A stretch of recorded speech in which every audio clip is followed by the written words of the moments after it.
So this is the LeetCode problem of the day.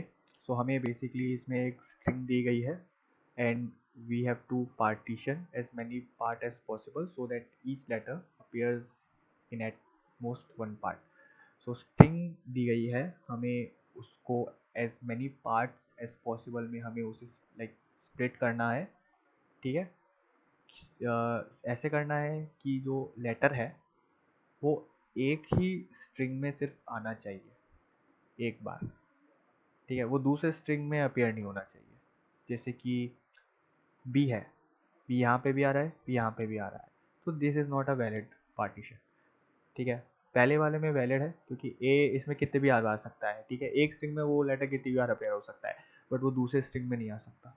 ठीक है, तो basically फिर हमें इसमें रिटर्न करना है integer representing the size of this part. ठीक है, स्ट्रिंग का साइज, जो जो हम पार्टीशन करेंगे उस स्ट्रिंग का साइज हमें रिटर्न करना है।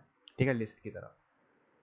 तो लाइक क्वेश्चन को अप्रोच करने से पहले हमारे दिमाग में एक ये चीज़ आनी चाहिए कि हमको एक रिकॉर्ड रखना है हर कैरेक्टर का कि उसकी लास्ट अक्रेंस क्या थी।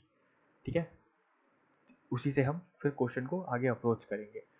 ठीक है, तो अगर जैसे ये मैंने बना दिया है कि ये मतलब बेसिकली वही रिकॉर्ड रख रहा है कि कौन सा कैरेक्टर का लास्ट अक्रेंस इंडेक्स क्या था।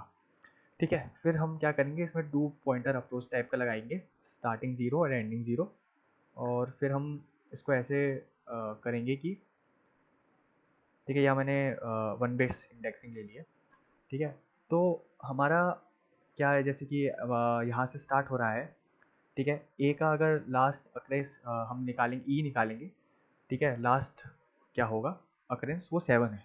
ठीक है, तो मेरा जो ई है वो तब तक अपडेट नहीं होगा जब तक कि बीच में उसे कोई ऐसा कैरेक्टर ना मिल जाए जिसकी लास्ट अक्रेंस ए से ज़्यादा हो।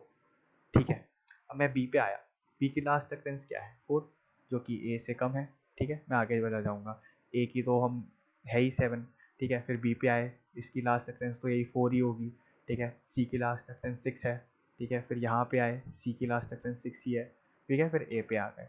फिर जब मेरा जो लास्ट अक्रेंस ई है और आई, अगर वो दोनों सेम हो जाए, क्योंकि मैं इस पर आइट्रेट कर रहा हूँ। ठीक है, तो मेरा इसको आंसर में अपने डाल दूंगा क्योंकि दिस इज माई आंसर। ठीक है, अब मेरा आई अगर इधर आया, ठीक है, तो मैं डी की लास्ट अक्रेंस ढूंढूंगा कि कहाँ पे है। ठीक है, डी की लास्ट अक्रेंस क्या है 11। ठीक है, अब मैं एच पे आया, एच की लास्ट अक्रेंस क्या है 12। ठीक है, जो मेरी प्रीवियस लास्ट अक्रेंस थी डी की उससे ज़्यादा है।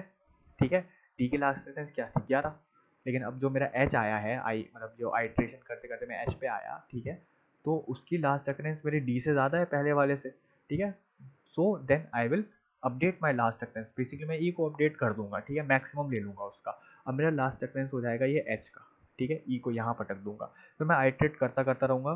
ठीक है, जब तक कि ई और आई मेरा इक्वल नहीं हो जाते। ठीक है, ऐसे ही फिर हम क्वेश्चन का आंसर निकाला है कि एस और टी स्टार्टिंग और एंडिंग इंडेक्स मैंने 0 से स्टार्ट कर दिया है। फिर मैं स्ट्रिंग को आइट्रेट कर रहा हूँ, ई निकाल रहा हूँ जो मेरा एंडिंग इंडेक्स है। ठीक है, ई कॉमा उस कैरेक्टर का जो लास्ट अक्रेंस थी। ठीक है, और अगर करते करते ऐसे ही मैं आई और ई मेरा अगर इक्वल हो जाता है तो मैं उस स्ट्रिंग का लेंथ निकाल लूँगा। ठीक है, और उसके बाद में स्टार्टिंग को मैं ई+1 कर दूंगा क्योंकि अब मुझे आगे का स्ट्रिंग ढूंढना है। ठीक है, फिर मैंने आंसर रिटर्न कर दिया है।